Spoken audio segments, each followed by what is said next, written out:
اللہ کے نام سے جو بہت مہربان نہایت رحم فرمانے والا ہے۔ آسمان و زمین کی ہر چیز اللہ ہی کی ملکیت ہے۔ تمہارے دلوں میں جو کچھ ہے اسے تم ظاہر کرو یا چھپاؤ، اللہ تعالیٰ اس کا حساب تم سے لے گا، پھر جسے چاہے بخشے اور جسے چاہے سزا دے، اور اللہ ہر چیز پر قادر ہے۔ رسول ایمان لائے اس چیز پر جو اس کی طرف اللہ تعالیٰ کی جانب سے اتری، اور مومن بھی ایمان لائے، یہ سب اللہ تعالیٰ اور اس کے فرشتوں پر اور اس کی کتابوں پر اور اس کے رسولوں پر ایمان لائے، اور کہا اس کے رسولوں میں سے ہم کسی میں بھی تفریق نہیں کرتے۔ انہوں نے کہہ دیا کہ ہم نے سنا اور اطاعت کی، ہم تیری بخشش طلب کرتے ہیں اے ہمارے رب، اور ہمیں تیری ہی طرف لوٹنا ہے۔ اللہ تعالیٰ کسی جان کو اس کی طاقت سے زیادہ تکلیف نہیں دیتا، جو نیکی وہ کرے وہ اس کے لیے ہے، اور جو برائی وہ کرے وہ اسی پر ہے۔ اے ہمارے رب، اگر ہم بھول گئے ہوں یا خطا کی ہو تو ہمیں نہ پکڑنا۔ اے ہمارے رب، ہم پر وہ بوجھ نہ ڈال جو ہم سے پہلے لوگوں پر ڈالا تھا۔ اے ہمارے رب، ہم پر وہ بوجھ نہ ڈال جس کی طاقت ہم میں نہ ہو، اور ہم سے درگزر فرما اور ہمیں بخش دے اور ہم پر رحم کر، تو ہی ہمارا مولا ہے، ہمیں کافر قوم پر غلبہ عطا فرما۔ آمین۔ للہ، اللہ کے لیے ہے، ما فی السماوات، جو کچھ آسمانوں میں ہے، وما فی الارض، اور جو زمین میں ہے۔ کیا کچھ ہے ہم سب تو جانتے بھی نہیں، اس نے بنایا اسے معلوم ہے، بنانے والا ہی ان سب چیزوں کا مالک ہے۔ وَإِن تُبْدُوا مَا فِي أَنفُسِكُمْ، اور اگر تم ظاہر کرو گے جو تمہارے دلوں میں ہے، اپنے دل میں آنے والے خیالات کے بارے میں اگر تم کسی کو بتا بھی دو، او تخفوہ، یا تم چھپاؤ گے اس کو، یعنی کسی کو نہ بتاؤ، تمہارے دل کی باتیں صرف تمہیں کو معلوم ہو، اگر ان میں کچھ ایسی باتیں ہوئیں جو اس کو پسند نہ ہوئیں تو کیا ہوگا؟ یحاسبکم بہ اللہ، ان باتوں پر اللہ تمہارا حساب لے گا، تم سے پوچھے گا، پھر کیا ہوگا؟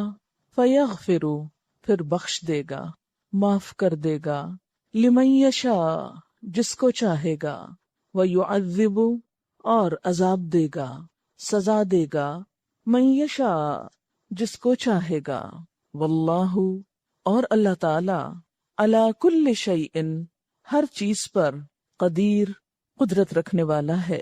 اس سے پچھلی آیت ہے کہ ولا تکتم الشہادہ، گواہی کو چھپانا مت، ومن یکتمھا فإنہ آثم قلبہ، جو اس کو چھپائے گا تو اس کا دل گناہگار ہوگا۔ اسی کی مزید وضاحت ہے اس آیت میں کہ ہر چیز تو اللہ کے ہاتھ میں ہے، ہر چیز کا مالک تو وہ ہے، لہذا وہ نہ صرف یہ کہ ظاہری باتوں کو جانتا ہے بلکہ دل کی باتوں کو بھی جانتا ہے۔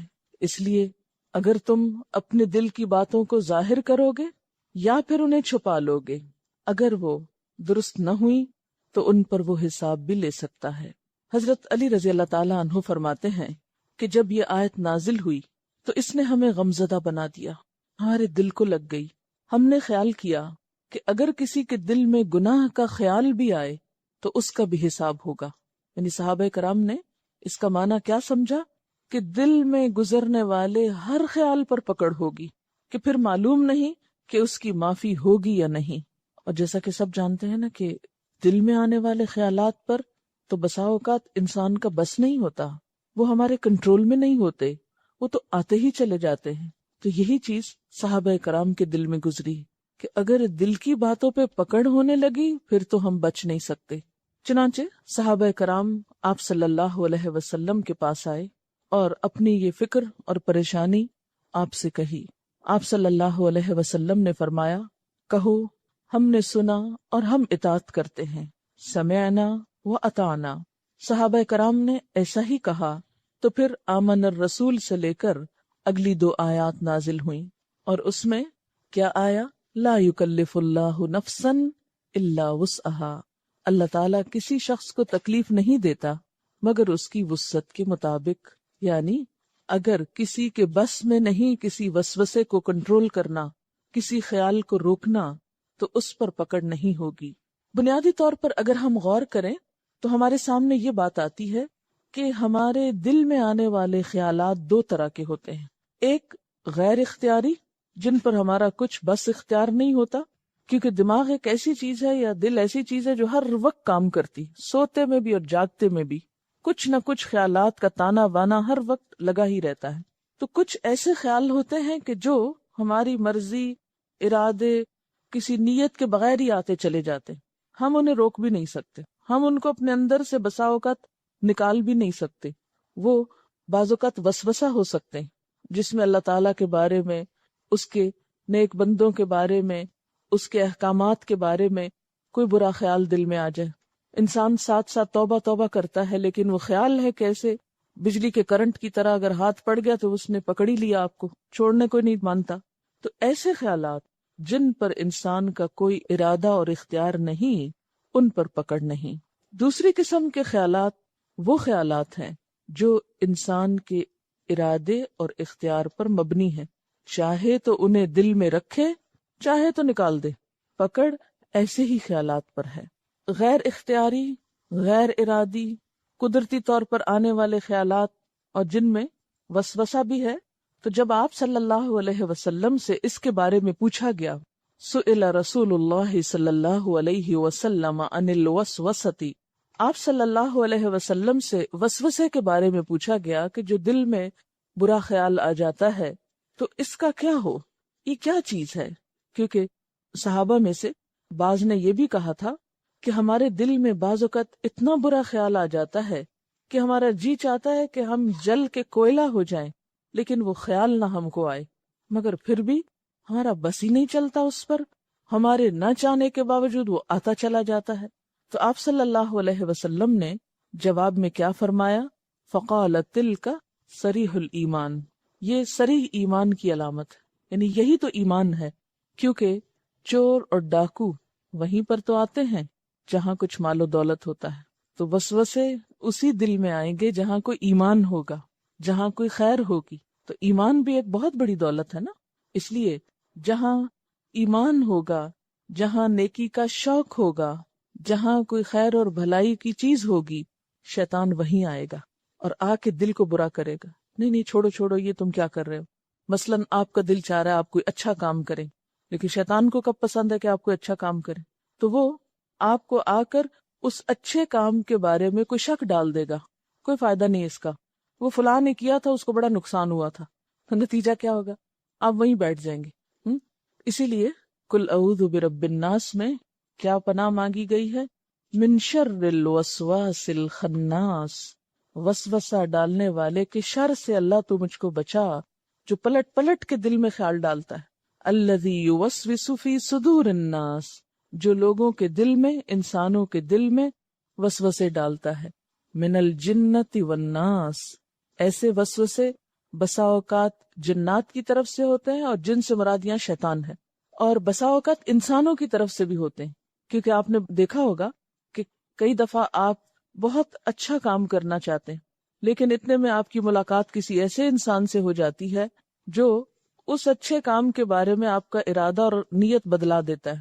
آپ گھر سے نکلتے ہیں ایک اچھی نیت لے کر، مثلاً آپ آئے ہیں پڑھنے کے لیے، بڑے عزم و ارادے سے، بڑے جذبے سے، بڑے شوق سے، بڑی قربانی کر کے، بسا اوقات کیا ہوتا ہے، آپ کی دوستی، آپ کا تعلق کسی ایسے انسان سے ہو جاتا ہے کہ جس کو نہ خود پڑھنے کا شوق ہے، نہ آپ کو پڑھنے دینا چاہتا ہے، لہٰذا وہ کوئی نہ کوئی ایسی باتیں آپ کے ذہن میں ڈالتا رہے گا کہ آپ کا پڑھائی سے دل اچاٹ ہو جائے گا، اور بالآخر وہ ساری سیکریفائسز اور سارے جو آپ کے منصوبے اور پلان اور بڑی اچھی اچھی خوبصورت نیتیں تھیں، وہ سب بیٹھ جائیں گی۔ تو اس لیے اللہ تعالیٰ کو پتا تھا کہ یہ کام صرف شیاطین نہیں کرتے، انسان بھی کرتے ہیں، اس لیے یہ دعا سکھائی گئی کہ اللہ کی مدد کے ساتھ ہی ان چیزوں پر قابو پایا جا سکتا ہے۔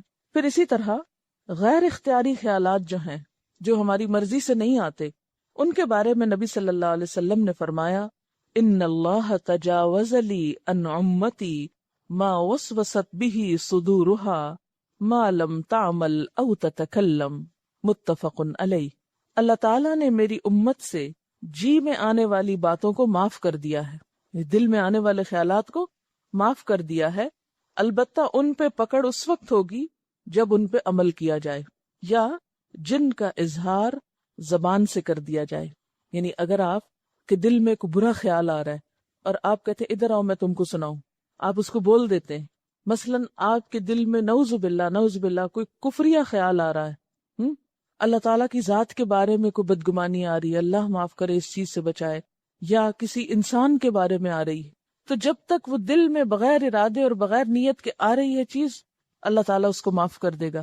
لیکن اگر آپ دوسروں کو بھی وہ اپنے خیالات بتانے بیٹھ گئے اور وہ کفریہ کلمات زبان سے بولنے لگے، یا آپ کو کسی انسان کے بارے میں کوئی بدگمانی ہے، تو آپ بغیر کسی تحقیق اور بغیر کسی حقیقت کے اس کا ذکر لوگوں میں کرنا شروع ہو گئے محض گمان اور خیال کی بنیاد پر، تو اس کلام پر بھی پکڑ ہوگی، پھر پوچھ ہوگی. یا یہ کہ محض کلام نہیں، آگے بڑھ کے ایکشن بھی لے لیتے ہیں. مثلا آپ کے دل میں کسی کے بارے میں برا خیال آیا، آپ آؤ دیکھتے ہیں نتاؤ دیکھتے ہیں، وہ سامنے آیا تو آپ اس کو ایک دو لگا دیتے ہیں. اب کیا ہے، اس کو پتہ ہی نہیں کہ بات کیا ہے. بچوں کے ساتھ عام طور پہ ایسا کرتے نا، کوئی چیز اپنی جگہ سے ہلی ہوئی دیکھی تو دل میں خیال ہے یہ فلاں بچے کا کام ہوگا، اس سے پوچھا بھی نہیں کہ تم نے چیز اٹھائی یا نہیں اٹھائی، رکھی یا نہیں رکھی، تو کیا کرتے، جو ہی وہ آتا ہے اس کو ڈانٹنا شروع کر دیتے ہیں. صرف ڈانٹے بھی نہیں، بعض کا کان پکڑ لیتے ہیں اس کے. تو یہ جو عمل ہے خواہ بچے کے ساتھ ہی کیا جائے، یہ نہیں کہ بچے ہمارے ہیں تو ہماری پراپرٹی ہیں، جیسے چاہیں ان کو معاملہ کریں، نہیں. اگر بچوں کے ساتھ بھی اس طرح کی ناروا زیادتی کی تو اس میں بھی پوچھ ہو سکتی. تو جو بھی خیالات آ رہے ہیں، چاہے ظاہر کرو یا چھپا کے رکھو، ان پہ اللہ محاسبہ کرے گا. پھر محاسبہ کن خیالات پہ ہوگا؟ یہاں کن خیالات کی بات ہے؟ وہ خیالات شرک، اللہ کی ذات میں شک، کفر، منافقت، ان چیزوں پر ہے، کیونکہ ان سب کا تعلق بھی ہمارے خیال سے ہی ہے نا، ہمارے ارادے سے ہی ہے. تو وہ مضبوط عزائم، پکے ارادے، دل کے فیصلے جو کسی غلط بات کے لیے ہوں، ان پر پکڑ ہوگی. مثلا ایمان کہاں ہے آپ کا؟ دل میں ہوتا ہے نا. اب مثلا آپ کہے میں مسلمان ہوں، مجھے تو نہیں پتا، آپ تو زبان سے کہہ رہے ہیں، میں تو یقین کر لوں گی، لیکن اللہ کو پتا ہے کہ دل میں کیا ہے. تو ایمان بھی دل کا فعل ہے نا. اب اگر ایک شخص زبان سے کہہ رہا ہے لیکن دل میں وہ کفر رکھے ہوئے ہے، تو زبان سے کہنا اس کو کچھ فائدہ نہیں دے گا. کس کی بات مانی جائے گی؟ کہ اس کے دل میں کیا ہے. اسی طرح منافقت کیا ہے؟ کہاں ہوتی منافقت؟ دل میں ہوتی. فی قلوبہم مرض، ان کے دلوں میں بیماری ہے. اسی طرح آپ دیکھتے ہیں کہ اخلاق کی کچھ باتیں ایسی ہیں جن کا تعلق انسان کے دل سے ہوتا ہے. مثلا صبر، تواضع، عاجزی، انکساری، قناعت، سخاوت، یہ سب کچھ کیا ہے؟ دل میں ہوتا ہے نا. اسی لیے حدیث میں آتا ہے کہ جب انسان کسی اچھے کام کی نیت کر لیتا ہے، ابھی وہ کام کیا نہیں اس نے، تو نیت پر بھی ثواب لکھ لیا جاتا ہے، وہیں سے مارکنگ شروع ہو جاتی. اور اگر وہ کر لیتا ہے تو کم از کم 10 گنا اجر ملتا ہے، اور زیادہ سے زیادہ تو پھر اللہ تعالیٰ کے ہاتھ میں ہے، جتنا چاہے دے. اچھا، اسی طرح آپ دیکھیں کہ بعض گناہ جن پر پکڑ ہوگی اور وہ دل کے گناہ ہیں، مثلا حسد، آپ کسی سے جیلس ہوتے ہیں. اسی طرح تکبر، کہاں ہوتا ہے تکبر؟ اس کا مقام کہاں ہے؟ دل میں ہے نا. آپ اپنے آپ کو بڑی شے سمجھتے. پھر اسی طرح بغض کہاں ہوتا ہے؟ دکھائیں؟ نہیں دکھا سکتے، اس لیے کہ دل میں ہی ہوتا ہے، اگر کسی سے ہو، اللہ نہ کرے. پھر دنیا کی محبت کہاں ہوتی؟ دل میں ہوتی. حرص، لالچ، یہ سب چیزیں کہاں ہوتی؟ دل میں. اس لیے جس دل میں یہ سب کچھ بھرا ہوا ہو، اس دل کے خیالات پر بھی پکڑ ہو سکتی ہے. پھر اللہ کے ہاتھ میں ہے کیا؟ فَيَغْفِرُ لِمَن يَشَاءُ، جسے چاہے معاف کر دے. ان چیزوں کے باوجود بھی جسے چاہے معاف کر دے. اور وَيُعَذِّبُ مَن يَشَاءُ، جسے چاہے عذاب دے دے. اس کا کیا مطلب ہے؟ اس کا مطلب ہے پھر تو انسان کو کچھ بھی نہیں کرنا چاہیے، یا پھر جو دل میں آئے کرنا چاہیے، کیونکہ پتہ نہیں کس کو معاف کر دے اور کس کو وہ چھوڑ دے. نہیں، اس کا مطلب یہ ہے کہ اس سے اللہ تعالی کا مکمل اقتدار اور مکمل مالک ہونا ہمارے سامنے آتا ہے، کہ ہر چیز کا مالک وہ ہے. کیسے؟ جیسے آیت کے شروع میں آتا نا، للہ ما فی السماوات وما فی الارض، اسی کے لیے ہے جو آسمانوں اور جو زمین میں ہے. تو جب ہر چیز اس کی ہے تو اس سے کیا پتہ چلتا ہے؟ اسی کی مزید وضاحت آگے ہوئی. فَيَغْفِرُ لِمَن يَشَاءُ وَيُعَذِّبُ مَن يَشَاءُ، جب ہر چیز اس کی ہے، ہر چیز پہ اس کا اختیار اور اقتدار ہے، تو پھر جس کو چاہے معاف کر دے، جس کو چاہے سزا دے. یعنی اس سے پتہ چلتا ہے کہ فیصلے اللہ کی مشیت پر ہوں گے، فیصلے اللہ کی مشیت پر ہوں گے، کسی اور کو ان میں دخل نہ ہوگا، کوئی اور اس میں انٹرفیئر نہیں کر سکے گا، ہوگا وہی جو وہ چاہے گا۔ لیکن اس کا یہ مطلب نہیں کہ اس کی مشیت کے لیے کوئی قاعدہ یا ضابطہ نہیں، وہ نعوذ باللہ اندھا دھند فیصلہ نہیں کرے گا۔ ہر شخص جو ڈیزرو کرے گا اس کے مطابق ہی وہ اس کے ساتھ معاملہ کرے گا، اس سے تو کسی ظلم کا تصور بھی نہیں کیا جا سکتا۔ جیسے آتا نا وما انا بظلام للعبید، ما انا نہیں ہوں میں بظلام ظلم کرنے والا، للعبید بندوں کے لیے۔ ایک اور جگہ پر آتا ہے لا یسأل عما یفعل وہم یسألون، وہ نہیں پوچھا جا سکتا، کون؟ اللہ تعالیٰ، کس کے بارے میں؟ جو وہ کرتا ہے، وہم یسألون، اور سب لوگ سوال کیے جائیں گے۔ انسانوں سے تو پوچھا جائے گا لیکن اللہ تعالیٰ سے کوئی نہیں پوچھ سکتا۔ پھر آپ دیکھیے کہ پیچھے جو آیت الکرسی گزری ہے اس میں بھی کیا ہے؟ انہی صفات کا ذکر ہے۔ آیت الکرسی کیا ہے؟ دراصل اللہ تعالیٰ کا ایک تعارف ہے، اس کے علم، اس کی ملکیت، اس کی قدرت، انہی چیزوں کا ذکر ہے نا۔ تو اس آیت میں بھی آپ دیکھیں کیا ہے، للہ میں ملکیت ہے، پھر یغفر لمن یشاء میں اس کی قدرت ہے، اور پھر واللہ علی کل شیء قدیر، اور اللہ تعالیٰ ہر چیز پر قدرت رکھنے والا ہے۔ اور ان تبدوا ما فی انفسکم او تخفوہ، اس میں کیا ہے؟ اس کے علم کا اظہار ہے۔ تو آیت الکرسی میں بھی اس کی یہی صفات بیان کی گئی ہیں۔ اس کے بعد سورۃ البقرہ کی آخری 2 آیات جن کی بہت فضیلت آتی ہے احادیث میں، نبی صلی اللہ علیہ وسلم کو معراج کی رات جو 3 چیزیں ملی ان میں سے ایک سورۃ بقرہ کی یہ آخری 2 آیات بھی تھی۔ نبی صلی اللہ علیہ وسلم جب آسمانوں پر تشریف لے گئے تھے معراج کے موقع پر، تو اس وقت یہ 2 آیتیں بھی آپ کو دی گئی تھیں۔ یہ صحیح مسلم کی روایت ہے۔ اسی طرح ایک اور روایت میں آتا ہے کہ اس سورت کی آخری آیات آپ صلی اللہ علیہ وسلم کو ایک خاص خزانے سے عطا کی گئیں۔ کہاں سے عطا کی گئیں؟ ایک خزانے سے جو عرش الہی کے نیچے ہے، اور یہ آیات آپ کے سوا کسی اور نبی کو نہیں دی گئیں۔ پھر یہ کہ ان آیات کے آخر میں حضرت معاذ رضی اللہ تعالی عنہ آمین کہا کرتے تھے، اور ظاہر ہے کہ انہوں نے یہ عمل نبی صلی اللہ علیہ وسلم سے دیکھا ہوگا۔ نبی صلی اللہ علیہ وسلم نے ان آیات کے بارے میں یہ بھی فرمایا ہے کہ جو شخص سورۃ بقرہ کی آخری 2 آیتیں رات کو پڑھ لیتا ہے اس کو یہ کافی ہو جاتی ہیں، یعنی اس کی حفاظت کے لیے، اس کے اس پڑھنے کی بدولت اللہ تعالیٰ اس کی حفاظت فرماتے ہیں۔ چلیے اب یہ آیتیں پڑھتے ہیں۔ آمن الرسول بما انزل الیہ من ربہ والمؤمنون کل آمن باللہ وملائکتہ وکتبہ ورسلہ لا نفرق بین احد من رسلہ وقالوا سمعنا واطعنا غفرانک ربنا والیک المصیر۔ رسول اس چیز پر ایمان لائے جو آپ کی طرف، آپ کے رب کی طرف سے نازل کی گئی، اور سارے مومن، کلن سارے کے سارے، آمن باللہ وملائکتہ وکتبہ ورسلہ اللہ پر ایمان لائے اور اس کے فرشتوں پر اور اس کی کتابوں پر اور اس کے رسولوں پر، اور انہوں نے کیا کہا؟ لا نفرق بین احد من رسلی، ہم اس کے رسولوں میں سے کسی ایک کے درمیان فرق نہیں کرتے۔ اور ایمان لا کر کیا کہا؟ وقالوا سمعنا واطعنا، بولے ہم نے سن لیا اور ہم نے اطاعت کی، ہم بات مانیں گے۔ غفرانک، تیری بخشش چاہیے، یعنی پچھلی زندگی میں ہم سے جو غلطیاں، جو خطائیں ہو چکی، اللہ تو ہم کو معاف کر دے۔ ربنا، اے ہمارے رب، وإلیک المصیر، اور تیری طرف لوٹنا ہے، واپسی تو تیری ہی طرف ہے، مر کے تو تیرے ہی پاس آنا ہے۔ کچھ یاد کیجئے سورت کا بالکل ابتدائی حصہ، الف لام میم ذالک الکتاب لا ریب فیہ ھدی للمتقین، اور اس کی شرط کیا ہے؟ الذین یؤمنون بالغیب، وہ لوگ جو غیب پر ایمان لاتے ہیں۔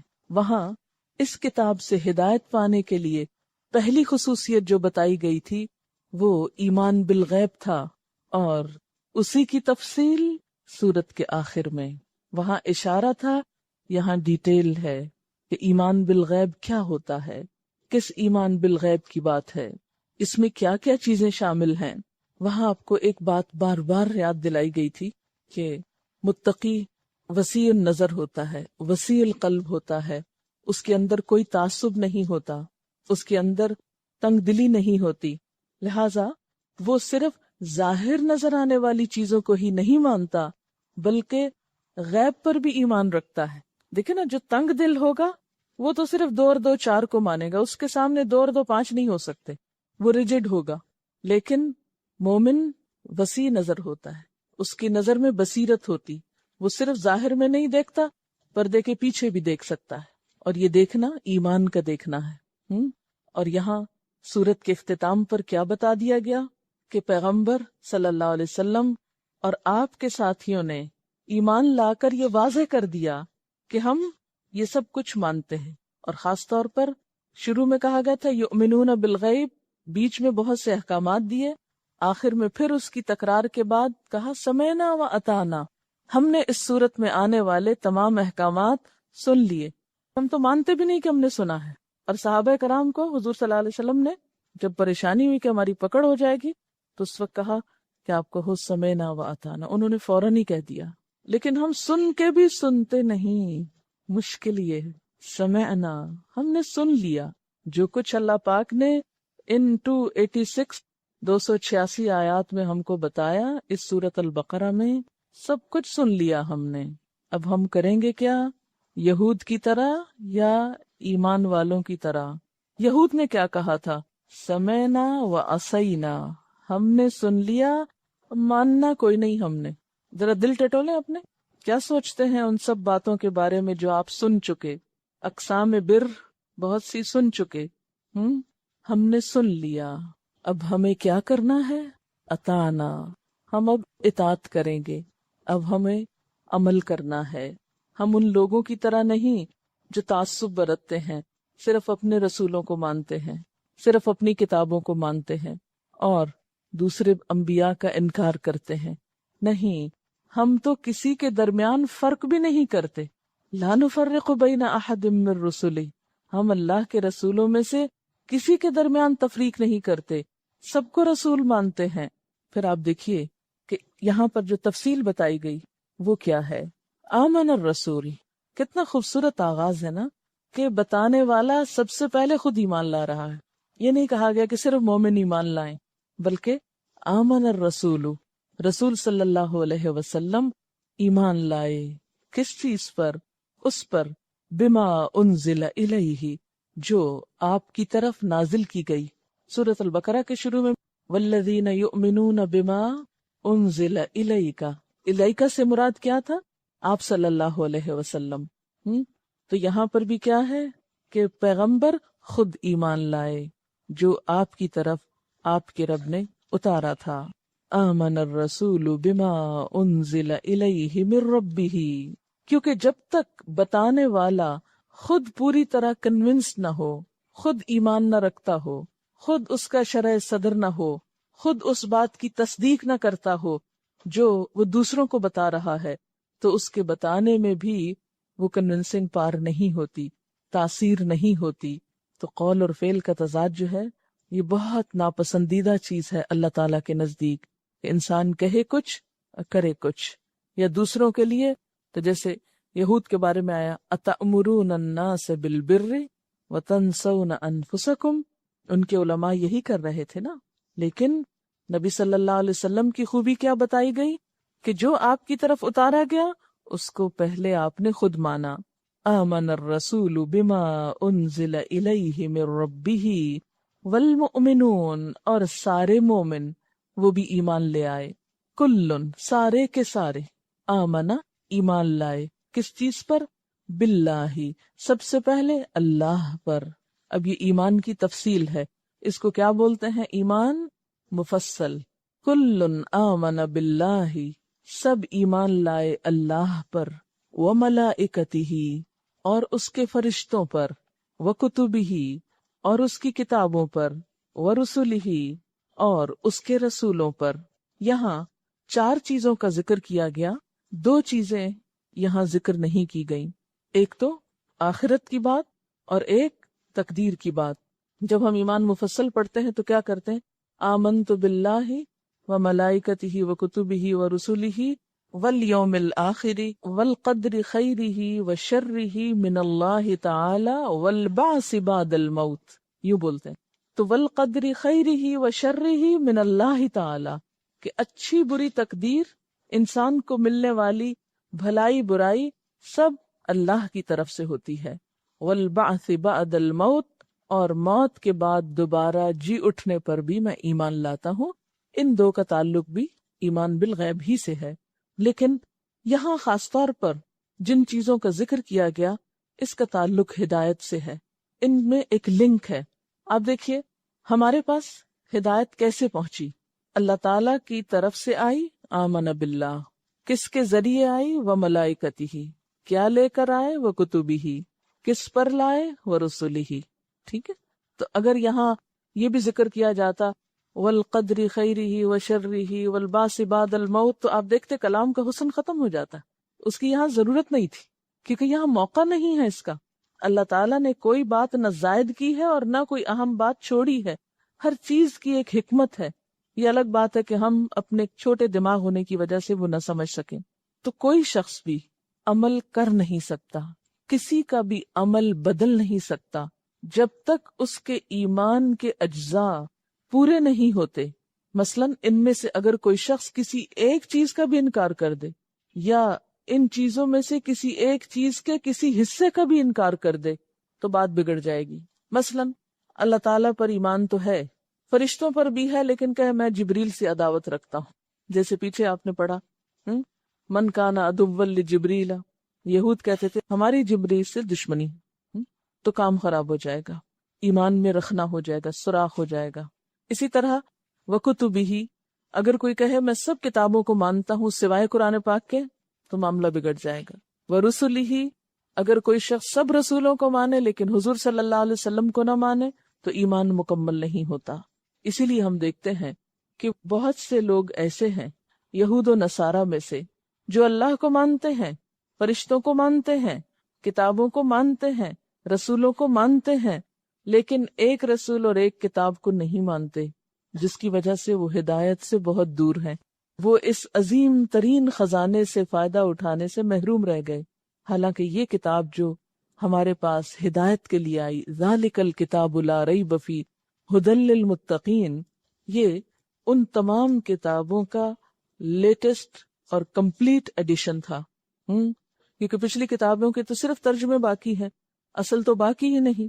تو اللہ تعالیٰ کی طرف سے آنے والا پیغام جو مختلف طریقوں سے انہوں نے ڈسٹارٹ کر دیا، ضائع کر دیا، بدل دیا، ان سب کا ایک مکمل ترین ورژن اس کتاب کی شکل میں آیا۔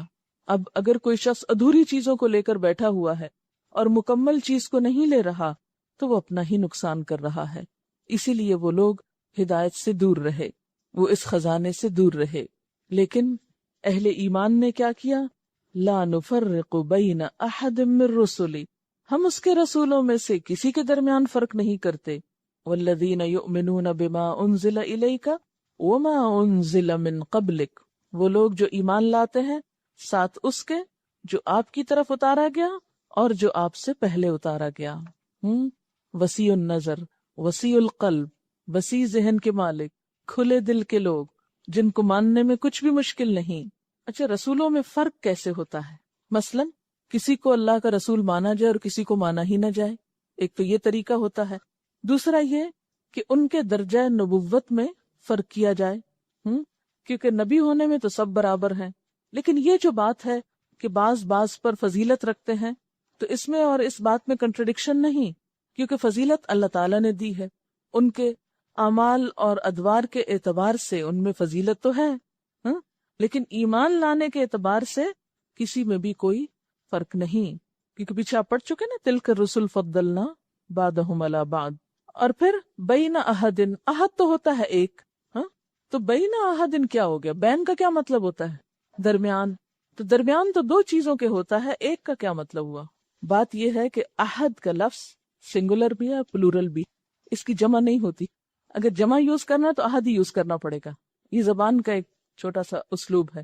میں اگر یہ کہوں بین احدن، ایک کے درمیان، تو ایک کا درمیان کون سا ہے کوئی؟ اس کو سامنے رکھ کے دیکھیں نا، بین احدن، ایک کے درمیان. اچھا پھر ایک کا جمع کیوں نہیں؟ اس لیے کہ ایکوں تو نہیں ہوتا نا. لیکن اگر جمع بھی یوز کرنا ہو تو اس کے لیے بھی عہد، عربی میں یہ گنجائش ہے کہ عہد کے اندر جمع بھی ہے. یعنی سارے پیغمبروں میں سے کسی ایک کو بھی الگ نہیں کرتے، کیونکہ وہ ایک اصل میں نبی صلی اللہ علیہ وسلم ہیں جن کو یہ لوگ الگ کر دیتے ہیں. لیکن اہل ایمان الگ نہیں کرتے، وہ ان کو بھی مانتے ہیں. وقالو، اور ماننے کے بعد کیا طرز عمل ہوتا ہے؟ سمعنا، ہم نے سن لیا، ذالک الکتاب، سن لی، اور اب ہم کیا کریں گے؟ وَأَطَعْنَا، ہم اطاعت کریں گے. لیکن اطاعت اتنا آسان کام نہیں ہے. چلتے وقت انسان پھسلتا ضرور ہے، آپ جتنا مرضی نیت اور ارادہ رکھیں، لیکن جو بھی چلے گا وہ گرے گا ضرور. یا تو آپ بیٹھے رہیں، لیکن یہ تو ممکن نہیں. جب آپ نے قرآن پڑھ لیا تو چین سے تھوڑی بیٹھ سکتے ہیں کہ بیٹھ سکتے ہیں. اگر کوئی واقعی سچے دل سے، کھلی آنکھوں سے، بغیر تعصب کے اس کتاب کو پڑھتا ہے تو پھر وہ بیٹھ نہیں سکتا. وہ ڈل اور نل ہو کے نہیں زندگی گزار سکتا، وہ بے مقصد اور بے معنی زندگی نہیں گزار سکتا، وہ ادھر ادھر مارا مارا نہیں پھر سکتا، وہ اپنے آپ کو ضائع نہیں کر سکتا، وہ کچھ نہ کچھ ضرور کرتا ہے. قرآن تو دلوں کی زندگی ہے، اور جب زندگی آتی ہے کسی میں تو ایک موومنٹ آتی ہے نا، ایک حرکت پیدا ہوتی. قرآن تو دلوں کو روشن کرتا ہے. جب روشنی آتی ہے تو آپ کی آنکھیں کھل جاتی، پھر آپ اٹھنے کی کرتے ہیں، کچھ کرنے کی کرتے ہیں. اور جب آپ کرنے کے لیے چلتے ہیں تو گر پڑتے ہیں، پھسل جاتے ہیں، پھر آپ پریشان ہوتے ہیں. اب کیا کر؟ اب تو اتنے گناہ ہو گئے، کوئی فائدہ نہیں. نہیں، مایوس نہ ہو، یہاں مایوسی سے بچایا گیا ہے. آپ سب کو ایک پریشانی ضرور ہوگی، ابھی تک تو میرے عمل میں کوئی تبدیلی نہیں ہے. کبھی خیال آیا ہی ہوگا، لیکن کیا اس خیال کا آنا بھی تبدیلی نہیں ہے؟ پہلے کیوں نہیں آتا تھا؟ قرآن پڑھنے سے پہلے تو ہم میں سے اکثر یہ سمجھتے ہیں کہ ہم تو بہت اچھے، جو کر رہے ہیں بالکل ٹھیک کر رہے ہیں، کوئی خرابی نہیں ہم میں. لیکن جو قرآن پڑھتے ہیں تو آئینہ نظر آتا ہے، اف یہ غلطی بھی کرتے ہیں، یہ بھی کرتے ہیں. تو قرآن بنیادی طور پر آپ کی مدد کرتا ہے دلدل سے باہر آنے میں، گناہوں کو چھوڑنے میں. یہ نیکیوں کا ایک سفر ہے، یہ منزل کی طرف لے جاتا ہے. اور ہم نے دعا بھی تو یہی مانگی تھی نا، اہدنا الصراط المستقیم. تو کیا معنی آتا ہے ہدایت میں؟ رستہ دکھانا، پھر چلانا، پھر منزل تک پہنچانا، کہ اللہ ہم کو منزل تک پہنچا. اس کے لیے پھر حل کیا ہے؟ جب گر پڑے تو حل کیا ہے؟ گرے رہیں، پھسل جائیں تو پھسلے رہیں، غلطیاں ہو جائیں تو کرتے رہیں، مایوس ہو جائیں اور بگڑ جائیں نہیں، معافی مانگ لیں. اور پھر آپ دیکھیں مصدر ہے غفران، اور جب مصدر اس طرح استعمال ہوتا ہے بغیر کسی فعل کے، مانگا کچھ نہیں، صرف کہہ رہے ہیں غفران، بخشش بخشش بخشش، یہ ایک اضطراب کو ظاہر کرتا ہے، ایک بے چینی کو ظاہر کرتا ہے. یعنی بندے کی فل کنسنٹریشن اس بات پر ہے کہ بخشش چاہیے. وہ چاہیے بھی کوئی نہیں کہہ رہا، وہ بخش دے بھی نہیں کہہ رہا، دے کا لفظ بھی نہیں بول رہا، وہ صرف کیا کہہ رہا ہے؟ بخشش. جب بہت پیاسا ہوتا ہے نا انسان تو یہ نہیں کہتا مجھے پانی دے دو، کیا کہتا ہے؟ پانی پانی. جس بندے کے اندر اپنے گناہوں کا احساس ہو جائے، میں گناہگار ہوں، میرا کیا ہوگا، میں بار بار پھسل جاتا ہوں، مجھ سے پھر غلطی ہو جاتی، میں نے تو پچھلی زندگی میں بہت غلطیاں کی ہیں، بہت بڑے بڑے گناہ کیے ہیں، بہت ظلم کیا ہے، میرا کیا ہوگا، میں چاہتا تو ہوں کہ نیک بن جاؤں، لیکن کیسے؟ تو اس کے لیے کیا؟ غفرانک غفرانک، تیری بخشش، تیری توجہ، تیرا بننا چاہتا ہوں، تو ڈھانپ لے، تو معاف کر دے. ربنا، اے ہمارے رب. آپ دیکھیے کہ عام دعاؤں میں کیا آتا ہے؟ ربنا اغفر لنا، پہلے ربنا آتا ہے پھر دعا آتی ہے. یہاں کیا انداز ہے؟ پہلے طلب ہے پھر ہے ربنا، ہے نا سٹائل فرق؟ غفرانک ربنا، بہت خوبصورت انداز ہے. وَإِلَيْكَ الْمَصِيرُ، اور تیری ہی طرف واپسی ہے، تیری طرف تو آنا ہے، تجھ سے بھاگ کے کہاں جا سکتے ہیں؟ قرآن پاک میں سورۃ الرحمن میں اللہ تعالیٰ فرماتے ہیں یا معشر الجن والانس ان استطعتم ان تنفذوا من اقطار السماوات والارض فانفذوا لا تنفذون الا بسلطان. اے جنوں اور انسانوں کے گروہ، یا معشر الجن والانس ان استطعتم، اگر تم میں استطاعت ہے، اگر تم کر سکتے ہو، ان تنفذوا، کہ تم بھاگ نکلو، بھاگ جاؤ کہیں، من اقطار السماوات والارض، آسمان و زمین کے کناروں سے، فنفذوا، بھاگ دکھاؤ، بھاگو تو، لا تنفذون، نہیں بھاگ سکتے، الا بسلطان، مگر بڑا زور چاہیے، بڑی قوت چاہیے۔ آپ دیکھیں کہ آپ اگر یہ چاہیں کہ کہیں زمین کا کنارہ ملے آپ کو اور آپ وہاں سے چھلانگ لگائیں کسی اور پلانٹ پہ، تو اس کے لیے کیا کرنا ہوگا آپ کو؟ نمبر 1 تو کنارہ ہی نہیں ملے گا۔ اللہ نے اس کو بنایا ایسا کہ آپ چلتے جائیں، جہاں سے چلے تھے وہیں پہنچ جائیں گے، کنارہ ہی نہیں ملے گا۔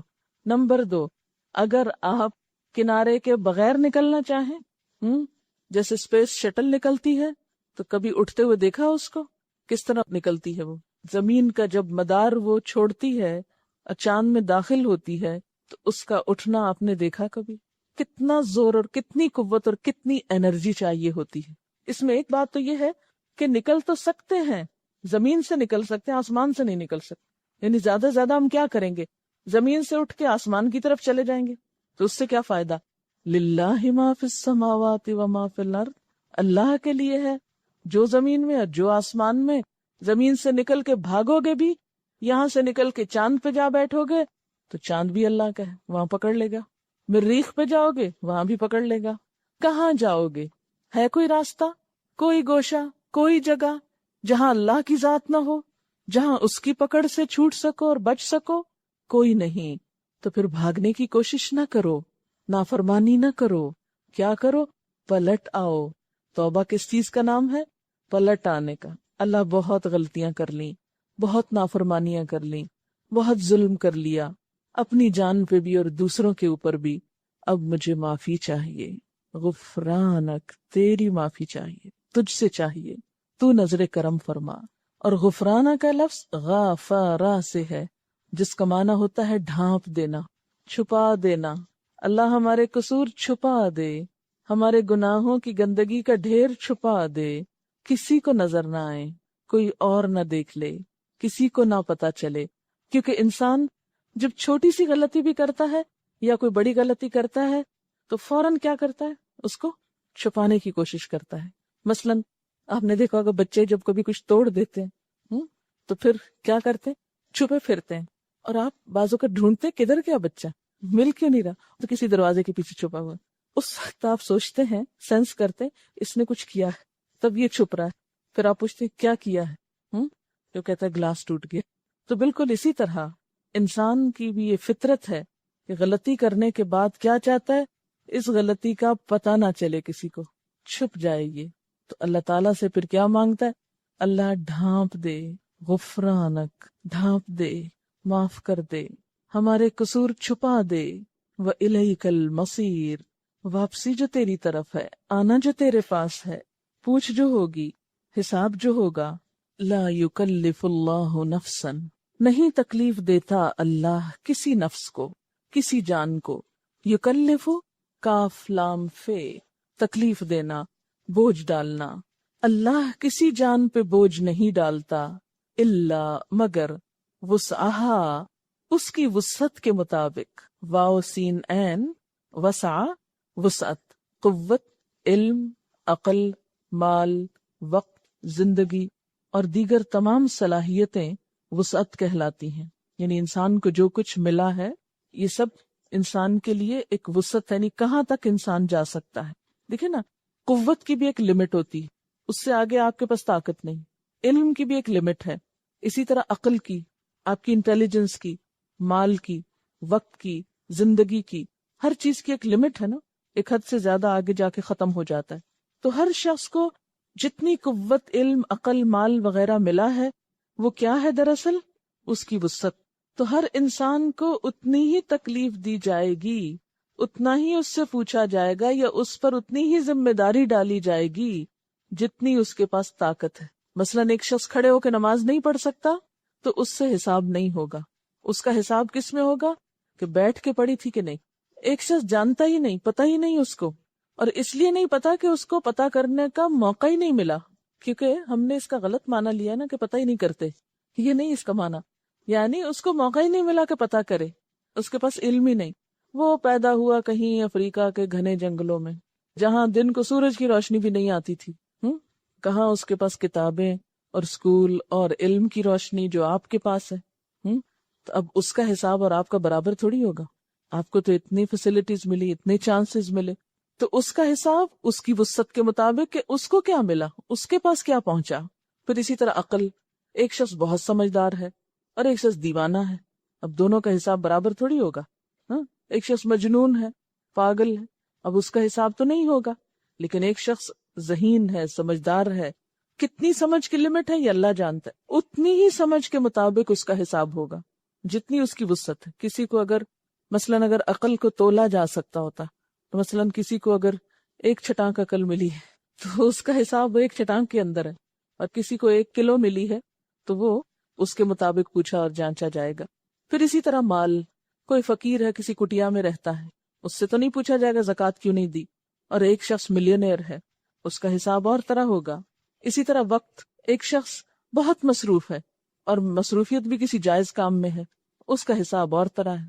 اور ایک شخص جس کے پاس بہت فارغ وقت ہے، وہ ایسے ہی بےہودہ ادھر ادھر گھومتا پھر رہا ہے، کبھی اس کو پریشان کر کبھی کچھ کر، اس کے پاس کوئی زندگی کا مقصد نہیں، کوئی ٹارگٹ نہیں، اس کی پوچھ اور طرح ہوگی کہ اللہ نے یہ سب کچھ کس لیے دیا تھا، بیکار گھومنے پھرنے کو.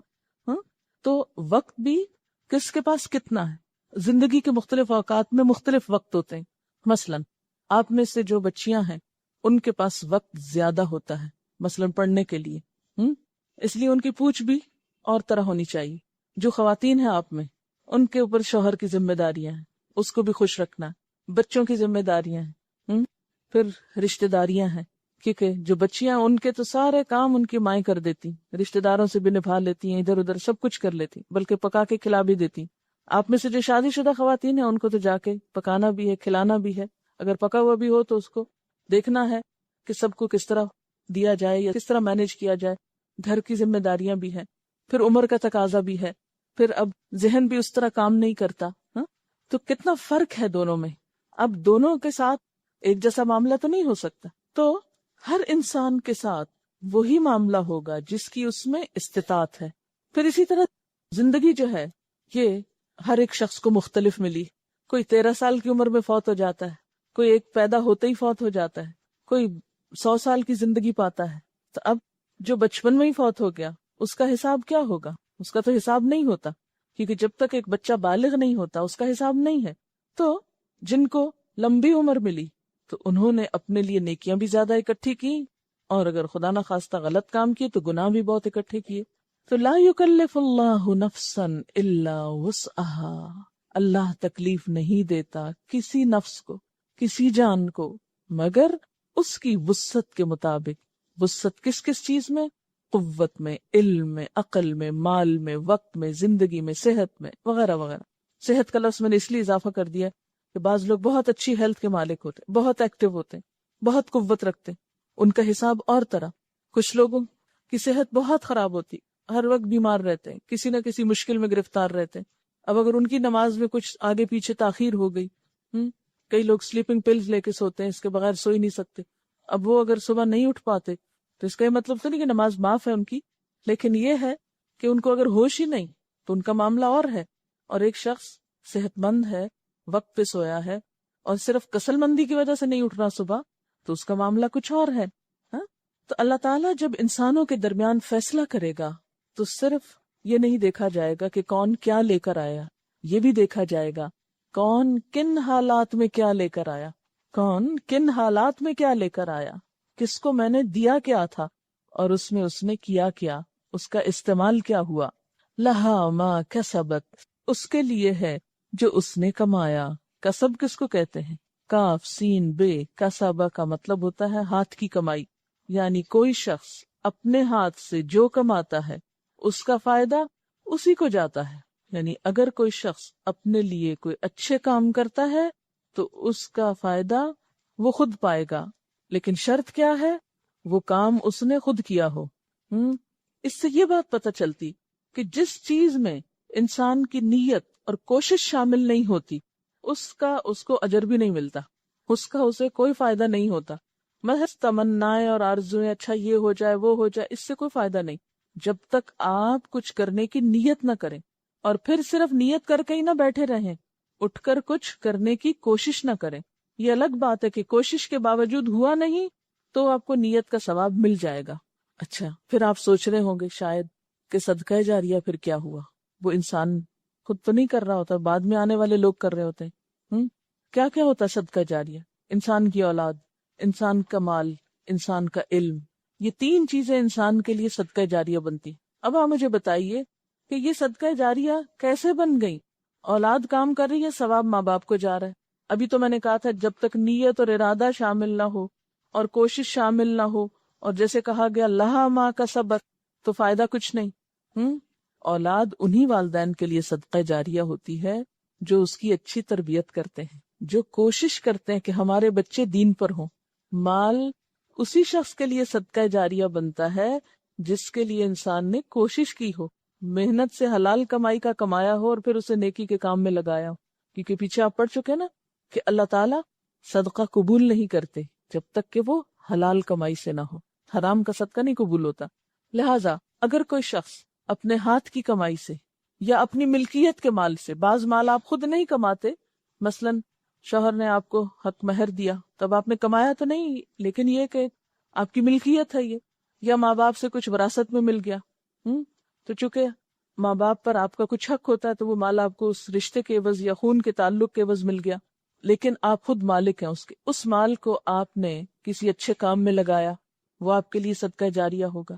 اسی طرح علم، تو علم میں بھی تو ارادہ اور کوشش ہے نا، آپ نے اچھی نیت سے علم حاصل کیا، اس لیے نہیں کیا کہ ہم دوسروں پہ چڑھائی کر سکیں اور دوسروں کو ہرا سکیں اور دوسروں کو جواب دے سکیں اور دوسروں کو بتا سکیں کہ دیکھو ہم کتنے قابل ہیں، اس لیے نہیں، بلکہ اللہ کی رضا کے لیے، سیدھا رستہ پانے کے لیے۔ تو جو شخص اچھی نیت سے اچھے کام کرتا ہے، علم حاصل کرتا ہے، پھر اس کو سکھاتا ہے، تو اس کی کوشش ہو گئی نا، بیچ میں تھوڑی کی تو تھوڑی، زیادہ کی تو زیادہ، جتنی اس نے ایفرٹ کی اور جتنا اس نے اس بات کا ارادہ کیا کہ زیادہ سے زیادہ لوگوں کو مجھ سے فائدہ پہنچ جائے، چاہے وہ سامنے بیٹھ کے فائدہ پہنچائے یا کسی بیک سپورٹ کے ذریعے، اب وہ کیا ہے، جو اس کی کوشش تھی اس کا صلہ اسی کو ملے گا۔ مثلاً کہ میں ایک کوشش کر رہی ہوں کیونکہ میں بولتی نظر آ رہی ہوں آپ کو، لیکن اس بولنے میں ہو سکتا ہے کسی اور کا ہاتھ ہو، مجھے کوئی چیز کسی نے لکھ کر دی ہو، کوئی چیز کسی نے بتائی ہو، آخر مجھے بھی تو کسی نے سکھائی نا، تبھی میں آگے بول رہی ہوں۔ تو اس میں جتنی میرے پیچھے کوششیں ہیں، جنہوں نے مجھ کو سکھایا، جنہوں نے مجھے سپورٹ کیا، جنہوں نے مجھے فیسیلیٹیٹ کیا، وہ اگرچہ سٹیج پر نہیں بیٹھے ہوئے، لیکن اس کوشش میں ان کا بھی ہاتھ، ارادہ اور نیت شامل ہے، اور اس کے ذریعے وہ آگے جا رہا ہے۔ اب بول میں رہی ہوں، لیکن میرے بولنے میں ان کے لیے بھی صدقہ جاری ہے، کیونکہ ان کی بھی کوشش بیچ میں ہے۔ تو لہا ما کسبت، جب انسان کسی اچھے کام کے لیے کوشش اور نیت کرتا ہے، خواہ وہ کوشش کسی کے سامنے آتی ہے یا نہیں آتی، لیکن جتنا جتنا جس نے حصہ ڈالا اتنا اتنا اس کو اجر و ثواب مل گیا۔ جس نے نیت بھی کی اور پھر کوشش بھی کی، اس کو ثواب مل گیا۔ بعض اوقات ہم ایک کام نہیں کرتے لیکن اس کا کریڈٹ لے لیتے ہیں، اور اکثر لوگوں کو یہی شوق ہوتا ہے جو نہیں کیا وہ بھی ہمارے نام لگ جائے، لوگوں کو پتہ چل جائے کہ ہم نے کیا، تاکہ ہمیں واہ واہ ہو جائے ہماری۔ چھوٹی چھوٹی چیزوں پہ خوش ہوتے ہیں نا کیونکہ بڑی خوشی کا پتہ جو نہیں، تو یہ چھوٹی چھوٹی چیزیں ہم کو پھسلاتی رہتی ہیں۔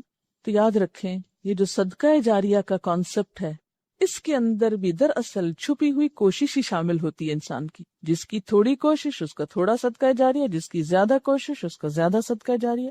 مثلا جو زیادہ مال خرچ کرتا ہے، زیادہ اچھی نیت سے کرتا ہے، جو زیادہ اچھی تربیت دیتا ہے اپنے بچوں کی، اور اگر بچے بےچارے خود ہی رول کھول کے تربیت پا رہے ہیں تو ماں باپ کے لیے پھر کیا صدقہ جاریہ ہوا؟ وہ تو جنہوں نے ان کو سکھایا ان بچوں کو، انہی کے لیے ہو جائے گا نا۔ بعض ماں باپ تو ایسے بدقسمت بھی ہوتے ہیں کہ بچے اچھا کام کرنا چاہتے ہیں، الٹا ان کو منع کرتے ہیں کہ یہ نہ کرو۔ لا علمی ہے، کیونکہ لا علمی جو ہے نا، جہالت، یہ 100 ہلاکتوں کی جڑ ہے، کیونکہ پتہ ہی نہیں اس کا فائدہ کتنا ہے۔ تو اگر وہ نہیں اپنی اولاد کو سپورٹ کرتے، کم از کم نیت ہی کر لیں، یہ خوشی ہو جائیں اس پر کہ شکر ہے ہماری اولاد کو اچھا کام کر رہی، دعا ہی کر دیں، مال سے ہی کچھ مدد کر دیں۔ اگر خود کچھ بھی نہیں کیا آپ نے، مثلا کچھ ماں باپ خود نہیں پڑھ پاتے، اب ان کا شوق کیا ہوتا ہے ہماری اولاد پڑھ جائے، اس کے لیے وہ دن رات محنت کرتے ہیں، ان کو سکھاتے ہیں، بتاتے ہیں، مال ان پہ خرچ کرتے ہیں۔ تو اب ان کے اپنی اندر جو کمی رہ گئی وہ کس میں جا پوری ہوئی؟ اولاد میں پوری ہوئی۔ اسی طرح بعض ماں باپ خود تو نیک ہوتے ہیں، اولاد کو کچھ نہیں بتاتے، اولاد سخت غلط کام کرتی، قیامت کے دن کیا ہوگا؟ ایسے لوگ بسا اوقات بدترین حالت میں آئیں گے، اور بتایا جائے گا ان کے بچے ان کی ساری نیکیاں کھا گئے، کیونکہ انہوں نے ایسے ایسے کام کیے کہ جو ماں باپ کے لیے الٹا کیا بن گئے؟ مصیبت کا سبب بن گئے۔ اور وہ کیوں؟ ان کی غفلت اور کوتاہی سے۔ تو ہمیں دنیا میں اپنے بچوں کے لیے دعا بھی کرنی چاہیے، کوشش بھی کرنی چاہیے، علم کے لیے دعا بھی کرنی چاہیے۔ کون سی دعا ہے علم کی؟ رب زدنی علما۔ اور کوشش بھی کرنی چاہیے۔ یہ دعا پڑھ کے اگر آپ سویرے گھر پہ ہی بستر پہ دوبارہ سو جائیں، صرف تمنائیں ہیں تو وہ بھی اللہ کو پتا ہے کر کیا رہے ہو تم۔ اسی طرح مال ہے لیکن خیر کے راستے میں نہیں خرچ کرنے کو دل چاہتا، ہمارے خرچ کیے بغیر اگر نیکی کا کام آگے سے آگے بڑھ رہا ہے تو ہمارا ایسا کچھ نہیں، چاہے ہم کتنی خوش ہوتے رہے اس کو دیکھ دیکھ کے، جب تک ہمارے پیسے اس میں نہیں پڑیں گے۔ تو اس لیے لہا ما کسبت، لہا ہر شخص کو کیا ملے گا، یعنی اللہ بوجھ تو نہیں ڈالے گا، وہ تو نہیں پوچھے گا جو ہمارے بس میں نہیں۔ دیکھیں نا، بسا اوقات ہم چاہتے ہیں ہماری اولاد نیک ہو، ہم کوشش بھی کرتے ہیں، وہ نہیں ہوتی۔ بعض اوقات ہم مال اللہ کے راستے میں خرچ کرنا چاہتے ہیں مگر ہماری ضرورتیں اپنی نہیں پوری ہوتی۔ بعض اوقات ہم کسی کو سکھانا چاہتے ہیں، ہمیں موقع ہی نہیں ملتا، کوئی سیکھنے کو تیار ہی نہیں ہوتا۔ ایسا بھی تو ہوتا ہے۔ اب اس میں ہماری تو پوری تمنا اور کوشش، لیکن کوئی آگے چانس ہی نہیں مل رہا تو اللہ نہیں پوچھے گا۔ لا یکلف اللہ نفسا الا وسعها، جو ہمارے پاس تھا ہم نے لگا دیا، ہم نے محنت کر لی، ہم نے تڑپ لیا، ہم نے دعائیں بھی کر لی، لیکن کوئی ترقی نہیں ہوئی، کوئی کامیابی نہیں ہوئی، نہ علم میں، نہ مال میں، نہ اولاد میں۔ تو کل قیامت کے دن اللہ تعالیٰ ایسے شخص کو پکڑ کے سزا دے گا کہ کیوں نہیں تم نے مال کیوں نہیں خرچ کیا، یا تم نے اولاد کو کیوں نہیں سدھارا، یا تم نے اور کوئی خیر کا کام کیوں نہیں کیا؟ نہیں، اس لیے کہ ہم نے تو چاہا تھا لیکن ہو نہ سکا۔ اب بعض اوقات کیا ہوتا ہے، پچھلی زندگی میں کوئی کمی کوتاہی ہو جاتی، دیکھیں نا، اب مثلاً آپ اس ایج میں آ کے آپ کو دین کی سمجھ ہوئی، جب آپ جوان تھے اور آپ کے بچے چھوٹے تھے، آپ کے ہاتھ میں تھے، آپ کو سمجھ نہیں تھی، اب وہ بڑے ہو گئے، انڈیپینڈنٹ ہو گئے، وہ آپ کی سنتے نہیں، اب کیا، اب بس دعائیں کریں۔ جو وقت گزر گیا اس کے لیے کیا ہے؟ غفرانک، اب ہم نے سنا ہے، اب ہم مانیں گے، جو پیچھے ہو چکا غفرانک، اس کے لیے معافی چاہتے ہیں۔ اور پھر اللہ تعالیٰ کیا فرماتے ہیں؟ ٹھیک ہے، لا یکلف اللہ نفسا الا وسعها، غم نہ کرو، رنجیدہ نہ ہو، اللہ تعالیٰ وسعت کے مطابق ہی حساب لے گا۔ وعلیہا، اور اسی طرح انسان کے ذمہ ہے، انسان پر پڑے گا کیا؟ مکتسبت، جو اس نے کیا۔ اکتساب کس کو کہتے ہیں؟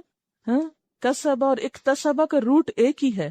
اکتسبہ کا مطلب ہوتا ہے صرف اپنے لیے کرنا، کسبہ اپنے اور دوسرے دونوں کے لیے کرنا۔ اسی لیے آپ دیکھیں نا، اولاد کے لیے کرنا بھی کسب ہے، ٹھیک ہے نا، جب انسان کوئی کمائی کرتا ہے تو بچوں کو بھی دیتا ہے نا، تو دوسروں کے لیے بھی کسب کر رہا ہے۔ لیکن اکتسبہ ہوتا ہے صرف اپنی ذات کے لیے کرنا۔ تو اس سے کیا پتہ چلتا ہے کہ انسان اگر غلط کام کرتا ہے تو اس کی ذمہ داری خود صرف اس کے اپنے اوپر ہے، اس کے بچوں پہ نہیں جائے گی۔ یا بچے غلط کام کرتے ہیں تو اس کی ذمہ داری پھر ماں باپ پہ نہیں جائے گی، کیونکہ ماں باپ نے نہیں چاہا کہ وہ غلط کریں۔ پھر اکتسبہ بھلائی اور برائی دونوں کے لیے استعمال ہوتا ہے۔ تو وَعَلَيْهَا، اور اسی پر ذمہ داری ہے، مکتسبت، جو اس نے کمایا۔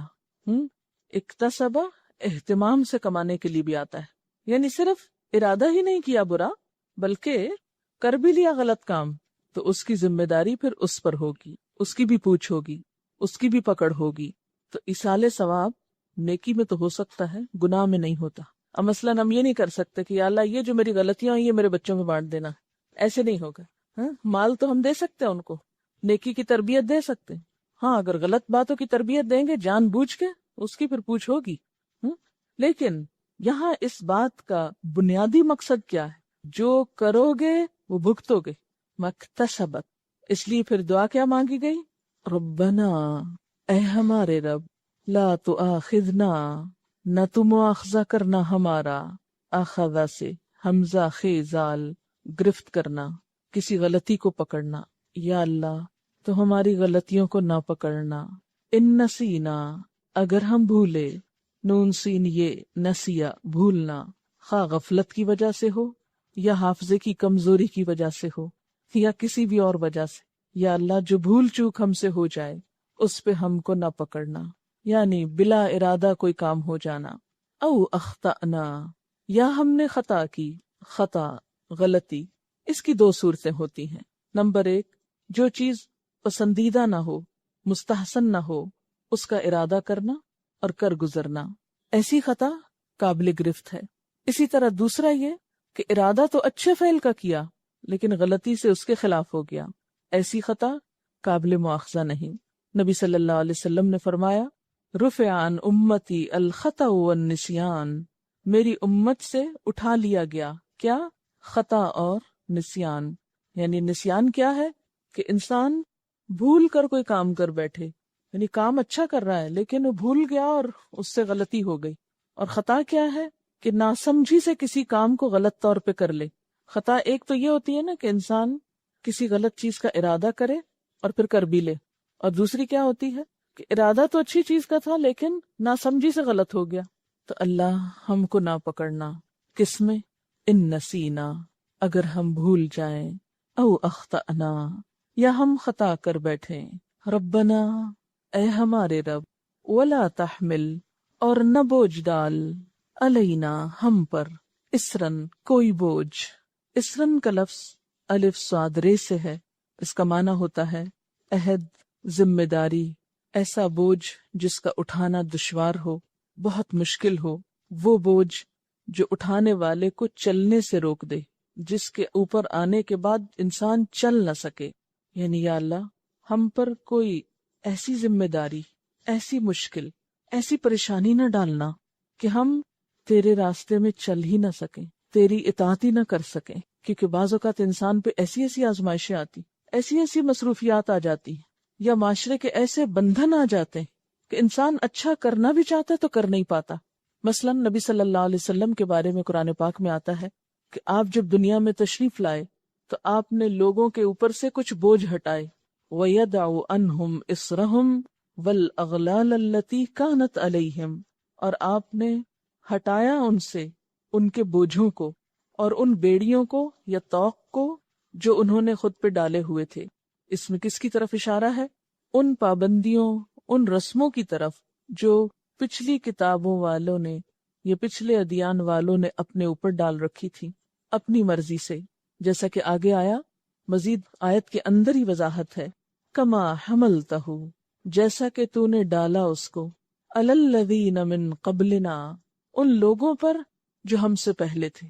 تو گزشتہ امتوں پر 2 طرح کے بوجھ تھے. ایک تو ان پر اللہ تعالیٰ کی طرف سے کچھ پابندیاں عائد کی گئیں، اور دوسرے انہوں نے خود بھی اپنے اوپر بہت سی پابندیاں عائد کر لی یا بوجھ ڈالی. اللہ تعالیٰ کی طرف سے کیا پابندیاں تھیں ان پر؟ مثلاً ان کی شریعت کے کچھ احکامات ان کے لیے بہت مشکل تھے. مثلاً آپ کو یاد ہوگا کہ بچھڑے کی پرستش کرنے والوں کے لیے جب توبہ کی بات ہوئی تو اس کے لیے 7 شرط کیا تھی؟ قتل. پھر اسی طرح یہود کی شریعت میں صرف قصاص تھا، دیت یا معافی نہیں تھی قتل عمد کی صورت میں. پھر اسی طرح ان پر زکوٰۃ 4 حصہ تھی، ہم پر کتنی ہے؟ 40واں حصہ. پھر اسی طرح ان کو حکم یہ تھا کہ اگر کسی کپڑے پر پیشاب لگ جائے یا نجاست لگ جائے تو دھونے سے نہیں پاک ہوگا، اس کو کاٹ کے پھینکنا پڑے گا. کتنی مشکل ہوگی. پھر اسی طرح غنیمت کے اموال ان پہ حرام تھے.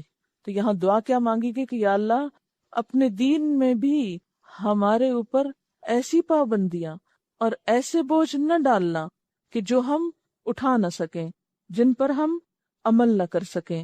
اور دوسری طرح کی ان پر پابندیاں اور بوجھ کیا تھے؟ ان کے اپنے خود ساختہ رسم و رواج اور طور طریقے، اور دین میں خود ساختہ اضافے. مثلا حائضہ عورت کے ساتھ وہ کیا کرتے؟ اس کو بالکل کاٹ کے گھر سے الگ بٹھا دیتے، نہ اس کے ہاتھ کا کھاتے، نہ اس کو چھوتے، اس کے ہر چیز کو ناپاک سمجھتے.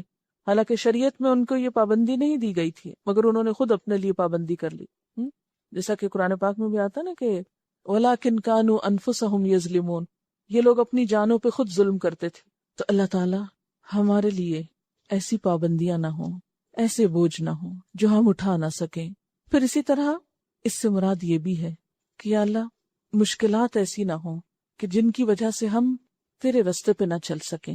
اب دیکھیے کہ بسا اوقات زندگی میں ایک انسان بہت سموتھ جا رہا ہوتا ہے نا، اچھے اچھے کام کر رہا ہے، بھاگ دوڑ کر رہا ہے، نمازوں میں خوب خشوع و خضوع ہے، صحت ہے، طاقت ہے، سڈنلی کوئی نعوذ باللہ ایکسیڈنٹ ہو جاتا ہے. اب وہ قیام، رکوع، خشوع سب ختم ہو گیا. اب ایک معذور والی نماز پڑھی جا رہی، یا ایسی کوئی بیماری ہوگی کہ روزہ ہی نہیں رکھ پاتے، ہے نا، تو وہ کتنا دل کڑتا ہے نا. یا اسی طرح کوئی ایسی مصروفیت آ گئی کہ جس کی وجہ سے بہت سے نیک کاموں میں جانا بھاگ دوڑ سب رک گیا. بسا اوقات گھر والوں کی ایسی پابندیاں ہوتی، خصوصاً خواتین کے لیے، کہ ان کے لیے ہر چیز پہ بین لگ جاتا ہے.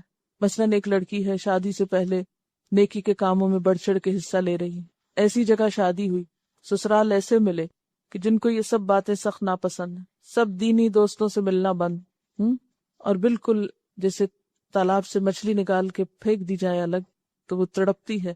ایسے ہی بعض بچیوں کا حال ہوتا ہے کہ سارے ایک دینی ماحول اور سرکل سے کٹ کے بالکل الگ تڑپ نہیں ہے. تو ایسی چیزوں سے بھی پناہ مانگنی چاہیے کہ یا اللہ ایسے حالات نہ آ جائیں کہ جن کی وجہ سے ہم تیرے دین پہ نہ چل سکیں. ربنا، اے ہمارے رب، ولا تحملنا، اور نہ تو اٹھوانا ہم کو، ما لا طاقت لنا بہ، جس کی ہم میں طاقت نہیں. اللہ ہم پہ ایسی پابندیاں نہ ڈالنا، ذمہ داریاں نہ ڈالنا، ہم پہ ایسی ذمہ داریاں عائد نہ کرنا، ہم سے ایسے بوجھ نہ اٹھوانا کہ جن کو ہم اٹھا نہ سکیں، جن کو اٹھانے کی طاقت نہیں. واعف عنا، اور ہم کو معاف کر دینا. واعف عنا، عفو عین فے واو، معاف کرنا، گناہوں کو نام اعمال سے مٹا دینا. اللہ ہم کو معاف کر دینا، ہمارے گناہوں کو مٹا دینا. وغفر لنا، اور ہم کو بخش دینا، ہم کو ڈھانپ دینا. ورحمنا، ہم پہ رحم فرمانا. انت مولانا، تو ہمارا مولا ہے. واو لام یہ، مددگار، غم گسار، تنگی ترشی میں کام آنے والا. اور مولا کا ایک اور معنی مرجع، کہ جس کی طرف مشکلات میں رجوع کیا جائے.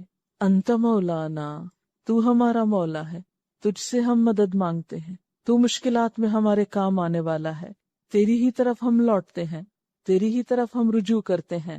یہ جب کہتے ہیں نا انت مولانا، تو یوں لگتا ہے جیسے ہر چیز سے انسان پلٹ کر اپنے رب کے دامن میں جا چھپتا ہے. انت مولانا، تو ہمارا مددگار ہے، تیرے پاس ہمارے لیے پناہ ہے. فانصرنا، پس مدد فرما ہماری، علی القوم الکافرین، ان لوگوں پر جو انکاری ہیں، جو مانتے نہیں. کیونکہ ایک طرف مومنون ہے اور دوسری طرف کافرین ہے، ایک طرف ماننے والے ہیں اور دوسری طرف انکار کرنے والے ہیں. قدرتی طور پر پھر یہ دو گروہ بن جاتے ہیں، دونوں ایک دوسرے کے مقابل آ جاتے ہیں. تو اللہ تو ہم کو ایسے لوگوں کے مقابلے میں مدد دینا، ہمارے ہاتھ مضبوط کر دینا جو ہمیں تیری راہ پر چلنے نہ دیں، کیونکہ تیری طاقت، تیری توفیق، تیرے اذن اور تیری تائید کے بغیر ہم کچھ نہیں کر سکتے، کیونکہ ہم تو کمزور ہیں. انت مولانا فانصرنا علی القوم الکافرین، تو ہمارا مولا ہے، کافروں کے مقابلے میں ہماری مدد کر، ہمارا ہو جا، ہم تیرے راستے پر نکلے ہیں، تو ہمارے لیے اس کو آسان کر دے. آمین. حضرت ابو ہریرہ رضی اللہ تعالی عنہ کا بیان ہے کہ نبی صلی اللہ علیہ وسلم نے فرمایا، اپنے گھروں کو قبرستان نہ بناؤ، شیطان اس گھر سے بھاگ جاتا ہے جس میں سورہ بقرہ پڑھی جاتی ہے. حضرت ابو امامہ رضی اللہ تعالی عنہ بیان کرتے ہیں کہ نبی صلی اللہ علیہ وسلم نے فرمایا، قرآن مجید پڑھا کرو، کیونکہ وہ قیامت کے دن اپنے پڑھنے والوں کے لیے سفارشی بن کے آئے گا. دو چمکتی ہوئی روشن صورتیں البقرہ اور آل عمران پڑھا کرو، کیونکہ یہ دونوں صورتیں قیامت کے روز اس طرح سے آئیں گی جیسے کہ وہ چھتریاں ہیں، امبریلا کی طرح، یا سایہ کرنے والے بادل ہیں، یا پرندوں کے دو جھنڈ ہیں جو پر پھیلائے ہوئے ہوں. وہ اپنے پڑھنے والوں کی طرف سے حجت پیش کرنے والی ہوں گی، ان کی طرف سے جھگڑا کریں گی. سورت البقرہ پڑھا کرو، کیونکہ اس کا اختیار کرنا برکت ہے، اس کا چھوڑ دینا حسرت ہے، اور باطل پرست اس کو برداشت نہیں کر سکتے. حضرت نواس بن سمان بیان کرتے ہیں کہ میں نے نبی صلی اللہ علیہ وسلم کو یہ فرماتے سنا ہے، قیامت کے روز قرآن مجید اور وہ لوگ جو اس کے مطابق عمل کیا کرتے تھے وہ لائے جائیں گے، اور ان کے آگے آگے سورہ بقرہ اور آل عمران ہوں گی، اس طرح گویا کہ وہ دو بادل ہیں یا ابر سیاہ ہیں جن کے اندر چمک اور روشنی ہے، یا وہ پرندوں کے جھنڈ ہیں جو اپنے پر پھیلائے ہوئے ہیں، یہ دونوں صورتیں اپنے پڑھنے والوں کے لیے حجت پیش کرتی ہوئی آئیں گی کہ اللہ تعالیٰ ان کو سزا نہ دے۔ یہ صحیح مسلم کی روایت تھی۔ ایک اور روایت ہے صحیح مسلم ہی کی، حضرت عبداللہ بن عباس کا بیان ہے کہ ایک مرتبہ حضرت جبریل علیہ السلام نبی صلی اللہ علیہ وسلم کی خدمت میں حاضر تھے کہ یکایک انہوں نے آسمان کی طرف سے ایک ایسی آواز سنی جیسے کسی شتیر یا پھاٹک کو کھولنے کی آواز آتی ہے۔ حضرت جبریل علیہ السلام نے اپنا سر اوپر اٹھا کر دیکھا، پھر نبی صلی اللہ علیہ وسلم سے عرض کیا کہ یہ آسمان کا ایک دروازہ ہے جو آج پہلی دفعہ کھولا گیا ہے اور اس سے پہلے کبھی نہ کھولا گیا۔ اتنے میں اس دروازے سے ایک فرشتہ نازل ہوا۔ جبریل علیہ السلام نے نبی صلی اللہ علیہ وسلم سے عرض کیا، یہ ایک فرشتہ ہے جو آسمان سے زمین کی طرف آ رہا ہے اور آج سے پہلے یہ کبھی زمین کی طرف نہیں اترا۔ وہ فرشتہ آیا اور اس نے نبی صلی اللہ علیہ وسلم کو سلام کیا اور پھر آپ سے عرض کیا، آپ کے لیے ایسے دو نوروں کی خوشخبری ہے جو آپ ہی کو دیے گئے ہیں، ایک سورۃ الفاتحہ ہے اور دوسری سورۃ البقرہ کی آخری آیات۔ ان دونوں کا اگر ایک حرف بھی آپ پڑھیں گے تو جو دعا آپ مانگیں گے وہ آپ کو عطا کی جائے گی، تو گویا دعا کی قبولیت کا ذریعہ بھی ہیں۔ پھر اسی طرح ایک اور روایت میں آتا ہے کہ نبی صلی اللہ علیہ وسلم نے اس کے بارے میں یہ فرمایا کہ ان کو سیکھو اور اپنی عورتوں اور بچوں کو بھی سکھاؤ، یعنی صرف خود ہی پڑھ کے نہ رہ جاؤ، گھر جا کے اپنے بچوں کو بھی سکھاؤ، جن کو نہیں آتی ان کو بھی بتاؤ۔ وآخر دعوانا ان الحمد للہ رب العالمین۔ سبحانک اللہم وبحمدک نشہد ان لا الہ الا انت نستغفرک ونتوب الیک۔ والسلام علیکم ورحمۃ اللہ وبرکاتہ۔